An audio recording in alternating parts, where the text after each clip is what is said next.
ورسلا قد قصصناهم عليك من قبل ورسلا لم نقصصهم عليك وكلم الله موسى تكليما.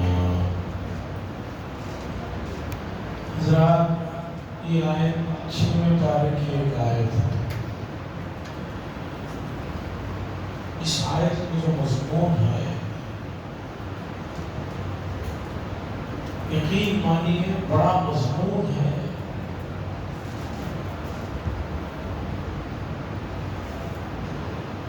میں نے اب تک کئی مرتبہ یہ آیت پڑھا ہوں، اس کی تفسیر تشریح دیکھا ہوں، لیکن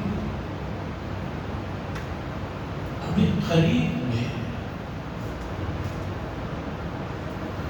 فلسطین کے ایک عالم نے ایک کتاب لکھی، رسائل من القرآن، قرآن مجید کے پیغامات. عربی میں کتاب لکھی، ہمارے ملک کے ایک عالم نے اسے اردو میں ترجمہ کیا. ہمارے کرم فرما نے 2-3 مہینے پہلے اس کتاب کو مجھے تحفے میں دیا. بڑی عجیب کتاب ہے. اس عالم نے قرآن مجید کی چھوٹے چھوٹے جملوں میں جو معانی اور مفاہیم کو اخذ کیا اور رکھا ہے، میں دنگ رہ گیا. مجھے وہ بات حضرت علی رضی اللہ تعالیٰ عنہ کی سمجھ میں آئی جس میں آپ نے فرمایا کہ قرآن کے عجائبات اور اس کے اندر جو خزانے ہیں وہ کبھی ختم نہیں ہوتے.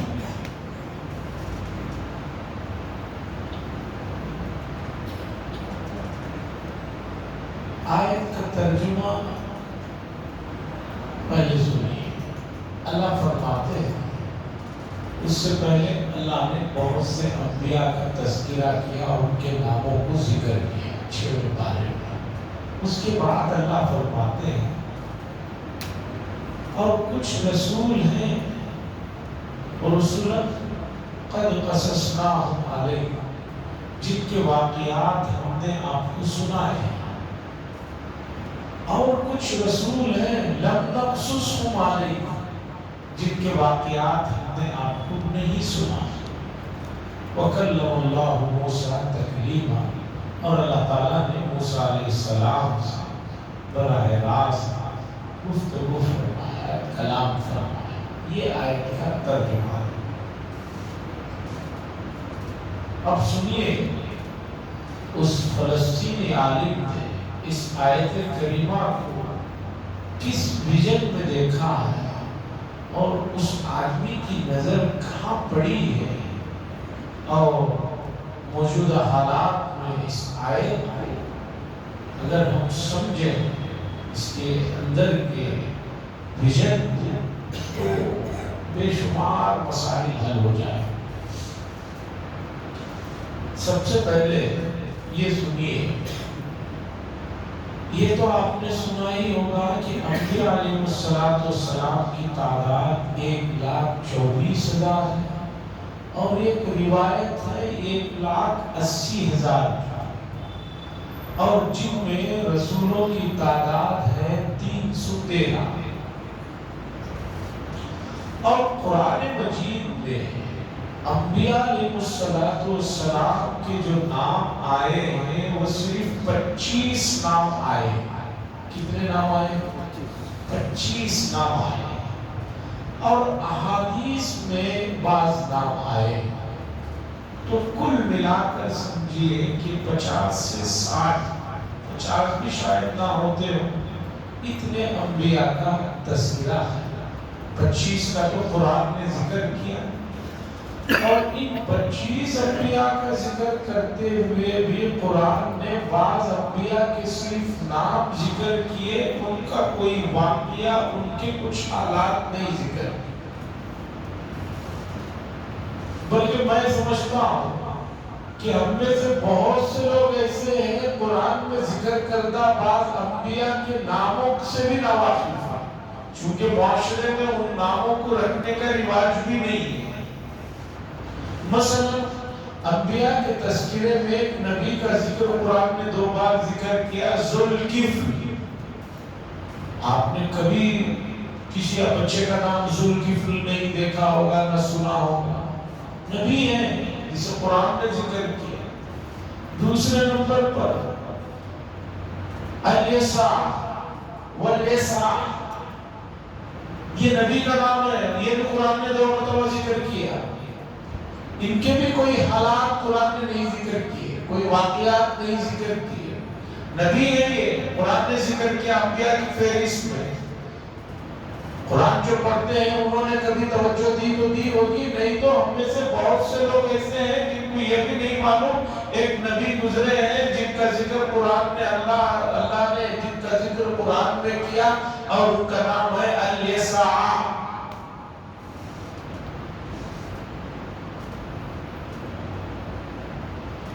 اسی طرح بے شمار مشہور صحابہ ہیں جن کے نام سے امت واقف بھی نہیں ہے۔ ان سے واقف ہونے کا طریقہ یہی ہے کہ ہم اپنے معاشرے میں ان مشہور اور معروف اور جن کی ذکر حدیث میں بھرا ہوا ہے، اپنے معاشرے میں ان ناموں کو جو ہے پھیلا ہے۔ ایک نام ہے صحابی کا قعقاع۔ حضور صلی اللہ علیہ وسلم نے فرمایا تھا یہ 1000 آدمیوں کے برابر ہیں جنگ میں لڑنے کے معاملے میں، اتنے بہادر آدمی۔ میں نے عرب میں دیکھا جا کر بعض بچوں کے نام، میں نے کوشش کیا میں بھی رکھوں اس طرح کے نام، تو یہاں لوگوں کو نہیں حضرت منہ میں چڑھتا نہیں، اور 5ویں امام آج کل گوگل ہے وہ وہیں سے نام لیتے ہیں، ہر لفظ کا ترجمہ ان کے پاس گاڈ گفٹ ہے، ہر نام کا تیسرے نام کا ترجمہ گوگل جو کرتا ہے گاڈ گفٹ۔ خیر 25 انبیاء کے نام ہیں جن میں سے میں نے ابھی 2 نام سنے، آپ میں سے بہت سارے لوگ شاید پہلی مرتبہ سن رہے ہو، ذوالکفل ہے، الیسع۔ آئے کچھ اس ویژن سے اس عالم نے دیکھا، اسے سمجھانے کے لیے کچھ گفتگو ضروری ہے تاکہ آپ کو مسئلہ سمجھ میں آئے۔ حضرات صحابہ ہمارے درمیان میں کیا چیز ہے جو بہت زیادہ ان کو ہم سے الگ کرتی ہے؟ اسے سوچنے کی ضرورت ہے کہ اللہ نے یہ بار بار قرآن میں کہہ دیا کہ میں ان سے راضی ہوں اور وہ مجھ سے راضی ہیں۔ اب کسی اور سند کی سرٹیفکیٹ کی ضرورت ہی نہیں، اس سے بڑی کیا سند ہو سکتی؟ رضی اللہ عنہم ورضوا عنہ۔ اور حضور صلی اللہ علیہ وسلم نے فرمایا میرے صحابہ نے اگر ایک جو بھی صدقہ کیا ہے، ایک مٹھی جو یا گیہوں صدقہ کیا ہے، بعد میں آنے والے لوگ احد پہاڑ کے برابر صدقہ کریں گے تو بھی اس کی ایک مٹھی کے مقابلے کو نہیں پہنچ سکتے۔ اتنا بڑا ڈیفرنس آپ حدیث میں سن رہے ہیں، تو کیا چیز ہے جو ان کو اس مقام تک لے جا رہی ہے؟ وہ ہے اخلاص۔ اخلاص کے معنی ہے خالص، اللہ کے لیے وہ کام کرتے، کوئی چیز دکھلاوا نہیں تھا اور کچھ نہیں تھا۔ یہ ایک واقعہ سن لیجیے، کبھی شاید سنا ہو، صحابہ کے دور میں غالباً حضرت عثمان یا حضرت عمر رضی اللہ تعالیٰ عنہ کے دور میں ملک روم میں ایک جگہ پر جہاد ہوا، جنگ ہوئی اور مسلمان کامیاب ہوئے۔ شام کے وقت ایک صاحب آئے جو صحابی تھے، اس پوری مہم کے امیر تھے، ان کے پاس آئے، آ کر انہوں نے ایک اس بادشاہ کا جو تاج ہوتا ہے، بہت قیمتی تاج، ہیرے جواہرات سے جڑا ہوا، چڑھا ہوا، انہوں نے لا کر اس کمانڈر چیف کو حوالے کیا۔ انہوں نے جب دیکھا اتنا قیمتی، انہوں نے پوچھا کہاں سے گئے؟ کہا جہاد کر رہے تھے تو فلاں جگہ تباہ ہوا تھا، اس میں سے ملا۔ انہوں نے پوچھا تمہیں معلوم ہے یہ کیا چیز ہے؟ انہوں نے کہا ہاں معلوم ہے، یہ بہت قیمتی تاج ہے۔ تو اس کے بعد وہ جو امیر تھے انہوں نے کہا کہ اگر یہ تم رکھ بھی لیتے تو بھی گنجائش تھی، تم نے قتل کیا تھا، تمہارا حق ہے۔ انہوں نے کہا نہیں، میں چاہتا ہوں کہ اسے امت کو فائدہ پہنچے، بیت المال کو جائے۔ وہ اتنا قیمتی تھا کہ اگر وہ فروخت کرتے تو ان کی کئی نسلیں بیٹھ کر کھا سکتے۔ اس کے بعد وہ دے کر جانے لگے تو اس وقت کے جو وہ امیر تھے وہاں پر، جس کے ماتحت انہوں نے لڑا تھا، انہوں نے ان صاحب سے، اس فوجی سے پوچھا کہ آپ کا نام کیا ہے؟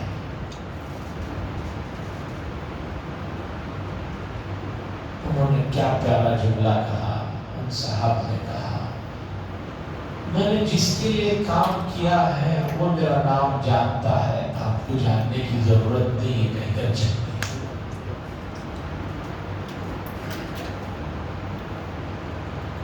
شہرت،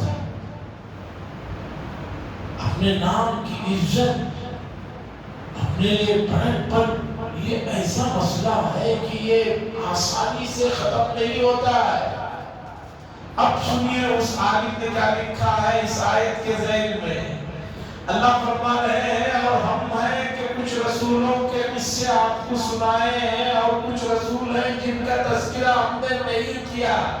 وہ عالم لکھتے ہیں اس آیت کے ذیل میں کہ اللہ تبارک و تعالیٰ اس آیت کریمہ میں باتوں میں ایک اہم بات یہ بتا رہے ہیں، اے لوگوں تم جو کچھ کرو گے وہ اللہ کے لیے کرو گے، ہم اسے جانتے ہیں، دنیا اسے جانے نہ جانے کوئی مسئلہ نہیں۔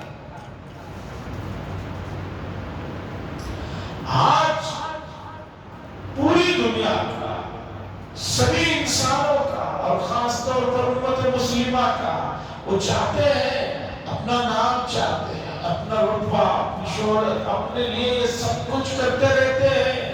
اور آپ نے اس آیت میں بات بتائی، لوگوں انبیاء جیسے بڑے لوگوں کا ہم نے تذکرہ نہیں کیا، کوئی مسئلہ نہیں ہے، ہم ان کو جانتے ہیں، ان کے کاموں کو جانتے ہیں۔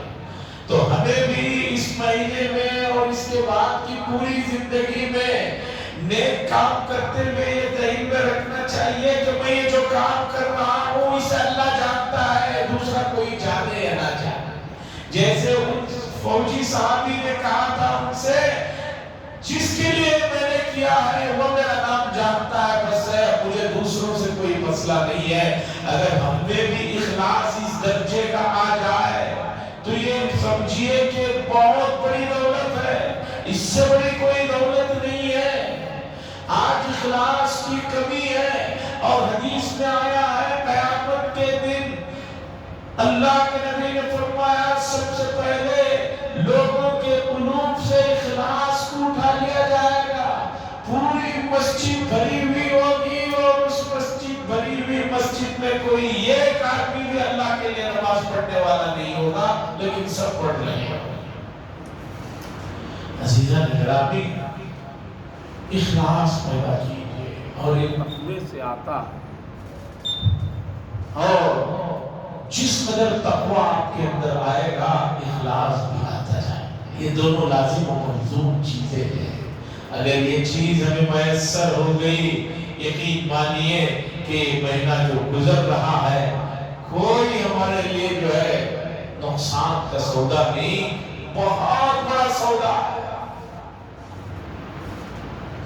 وَرُسُلًا قَدْ قَصَصْنَاهُمْ عَلَيْكَ، اللہ فرما رہے ہیں کچھ رسول ہیں جن کا ہم نے تذکرہ کیا، واقعے سنائے، 1,24,000 میں 25 کے ہم نے آپ کو سنائے، اور کچھ ہیں جن کا ہم نے نہیں سنایا۔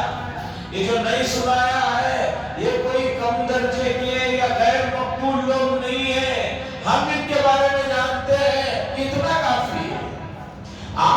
کام کر رہے ہیں، روزہ رکھ رہے ہیں، عبادت کر رہے ہیں، صدقہ خیرات کر رہے ہیں، ذکر و اذکار کر رہے ہیں، دعائیں مانگ رہے ہیں، اگر آپ کو اللہ کو بتانا ہے اور اللہ کو سنانا ہے، اگر اللہ سن لیتے ہیں تو کافی ہے میرے اور آپ کے لیے۔ آپ سمجھیے کہ اخلاص کے اور جو ہے اللہ کو پسندیدہ کام کے جو ہے سیڑھیاں چڑھنا شروع کریں۔ امام غزالی علیہ الرحمہ نے لکھا ہے کہ اخلاص پر سب سے زیادہ حملہ شیطان اخلاص ہی پکڑتا ہے۔ اخلاص گیا تو سمجھیے کہ پوری آپ کے اعمال کی طاقت ختم ہو کر رہ جائے گی۔ ایک چھوٹا سا واقعہ سنیے، بات سمجھنے میں آسانی ہوگی کہ اگر آپ اللہ کے لیے کوئی کام کر رہے ہیں اس میں کتنا پاور، کتنی طاقت ہوگی، آپ اندازہ لگائیے اس چھوٹے سے واقعے سے۔ گزرے ہوئے زمانوں میں بڑے عالم گزرے ہیں، علامہ عبد الرحمن ابن الجوزی۔ جوز ایک جگہ ہے، ان کی طرف نسبت کرتے ہوئے ان کے نام کے آخر میں جوزی، جیسے بنگلوری، میسوری، حیدرآبادی کہتے ہیں، بڑے درجے کے آدمی ہیں، بہت موضوعات پر کام کیا ہے۔ ان کی ایک کتاب ہے تلبیس ابلیس۔ تلبیس بولتے ہیں کنفیوژن پیدا کرنا، ابلیس کس طرح کنفیوژن پیدا کرتا ہے، الگ الگ کیٹیگری کے لوگوں میں کس طرح کام کرتا ہے، انہوں نے اس کتاب میں جمع کیا ہے اور اردو میں بھی چھپی ہے کتاب، کسی بڑے عالم نے اردو میں بھی ترجمہ کر دیا۔ اب سنیے انہوں نے کیا واقعہ لکھا ہے۔ گزرے ہوئے زمانے میں ایک گاؤں میں پورے مسلمان رہتے تھے، لیکن چند دنوں میں دیکھا گیا کہ کچھ لوگ ایک درخت کی پوجا کر رہے ہیں۔ تو وہاں پر ایک اللہ کے ولی رہتے تھے، ان کو بڑا غصہ آیا، اللہ کی عبادت چھوڑ کے درخت کی پوجا کر رہے ہیں، یہ درخت ہے اسی لیے تو پوجا ہو رہی ہے، درخت ہی کو کاٹ، نہ رہے باس تو نہ بجے باس سے عیسائی ختم کر دیتے۔ درخت کو کاٹنے کے لیے کلاڑی جو بھی اوزار تھے لے کر نکلے۔ حضرات کچھ بجلی کا مسئلہ ہو رہا ہے، انشاءاللہ العزیز اس واقعے کو بھی اور دوسری چیزیں بھی اس سے جڑی ہوئی ہیں، انشاءاللہ کل رکھوں گا۔